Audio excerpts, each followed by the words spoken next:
So we're really excited because we've looked at all the publicly traded companies. What we found was there are only 4 types of companies in the world. Only 4. Lots of industries, but 4 types of companies. The first type of company is an asset builder. You know those companies all day long.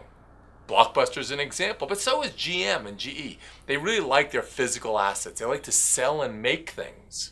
Really cool, very exciting, and really important to the industrial age. And it's still called the Standard Industrial Classifications, or the SIC codes. But we don't live in the industrial age anymore. And about 50 years ago, we found a different type of company that emerged, the professional services firms. They're including legal firms, investment bankers, health services firms, financial services firms, very important firms. You see them in Bank of America, United Healthcare Group, all important companies too. But the semiconductor was created in 1957. And with that, we began to see a new type of firm created, which we saw called the technology creator firm.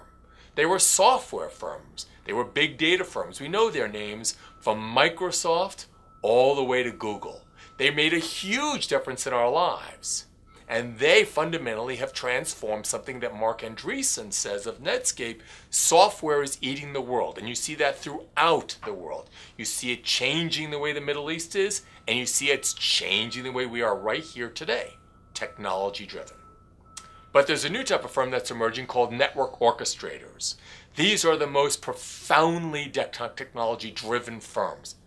And what they can do is they link millions, tens of millions, hundreds of millions, in the case of Facebook, billion plus people. They are in fact larger than countries. They're larger than industries. They're completely horizontal, and they allow each of us to present what we know to each of you. Now here's the fun part of it all. Industrial firms trade for about 1 times revenues. Not very exciting if you think about it. They make something, sell something, and trade their market value at 1 times revenues. The services companies trade for 2 times revenues. Very interesting, but they're not scalable because people like me, like Stephen, like the people in this room, we can't scale. There's only one of us.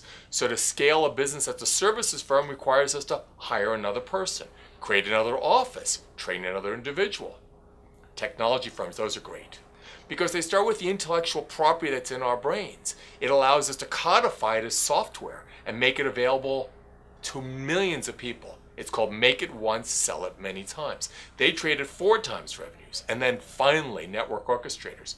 They don't make anything. They just create platforms, as Candy was talking about, and allow everybody to participate. They allow crowds and crowd consciousness and crowd funding and crowdsourcing, open sourcing to be a reality of our age. And they trade at 8 to 25 times revenues. That's a multiple of revenues. That's why you see Facebook and Twitter. But it's not just them. Visa, MasterCard, that created these big commercial and social networks to be very exciting businesses. And here's my prognosis. The network orchestrators are the beginning of today's industrial revolution.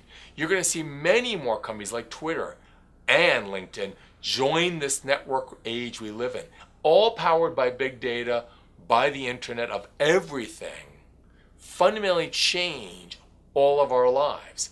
And in doing that, change shareholder value. And we're really excited today because we see the future. And what we think we need to do is help every company become, as Candy said, absolutely natives in this new way of thinking.